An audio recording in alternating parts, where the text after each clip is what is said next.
ఈరోజు నేను చూపించబోయేది వంకాయ రోటి పచ్చడి. దీనికి కావాల్సిన పదార్థాలు చూద్దాం. వంకాయలు పెద్దవి 2, కొద్దిగా పచ్చిమిరపకాయలు, పోపు కోసం ఆవాలు, జీలకర్ర, మినపప్పు, శనగపప్పు, తర్వాత పైనుంచి పోపు వేసుకోవడానికి ఆవాలు, మినపప్పు, జీలకర్ర, ఎండుమిరపకాయలు, ఇంగువ, కొత్తిమీర, ఒక అరచెక్క నిమ్మకాయ, ఉప్పు, పసుపు, కొద్దిగా నూనె. ఇప్పుడు ఎలా చేయాలో చూద్దాం. ముందుగా వంకాయలు ఇలా స్టవ్ మీద పెట్టుకొని బాగా నల్లగా అయ్యే వరకు కాల్చుకోవాలి. నల్లగా అయినప్పుడు మెత్తపడతాయండి. ఇప్పుడు బాండీలో 2 టేబుల్ స్పూన్స్ నూనె తీసుకొని అది కాగిన తర్వాత దీనిలో ఈ ఆవాలు, జీలకర్ర, మినపప్పు, శనగపప్పు పుట్టుపోయిన వేయాలి. ఇవి కొద్దిగా వేగిన తర్వాత మనం పచ్చిమిరపకాయలు వేసుకోవాలండి.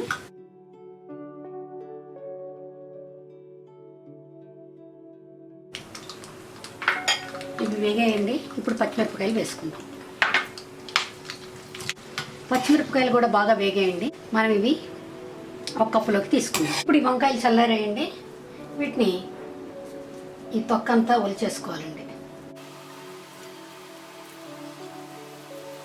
ఇప్పుడు ఒక రోల్ తీసుకొని దీనిలో ఇందాక చల్లారిన పోపు గింజలన్నీ మీ పచ్చిమిరపకాయలతో సహా దీనిలో వేసుకొని కొద్దిగా ఉప్పు, కొద్దిగా పసుపు, ఒక చిటికెడు మెంతిపొడి వేసుకుంటున్నానండి. మెంతిపొడి చాలా బాగుంటుంది పచ్చళ్ళకి.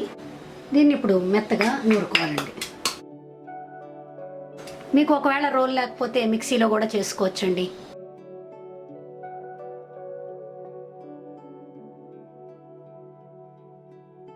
ఇప్పుడు దీనిలో కొంచెం కొత్తిమీర వేద్దాం.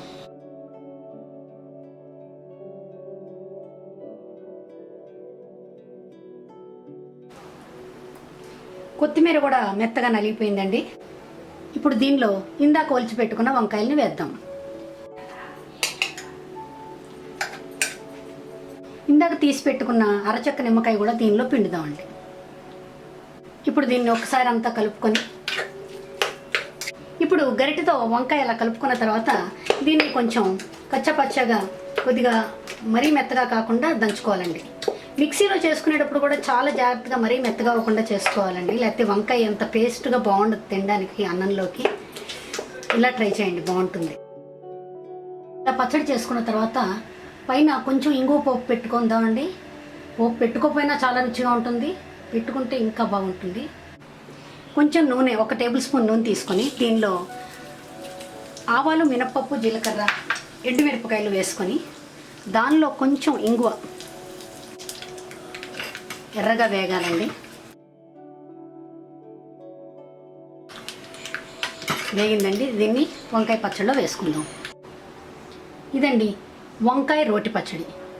వంకాయ కాల్చుకొని పచ్చిమిరపకాయలు, కొత్తిమీర వేసుకొని ఇలా చేసుకుంటే చాలా బాగుంటుందండి. తప్పకుండా ట్రై చేయండి. లైక్ చేయండి, షేర్ చేయండి, సబ్స్క్రైబ్ చేయండి. Thank you.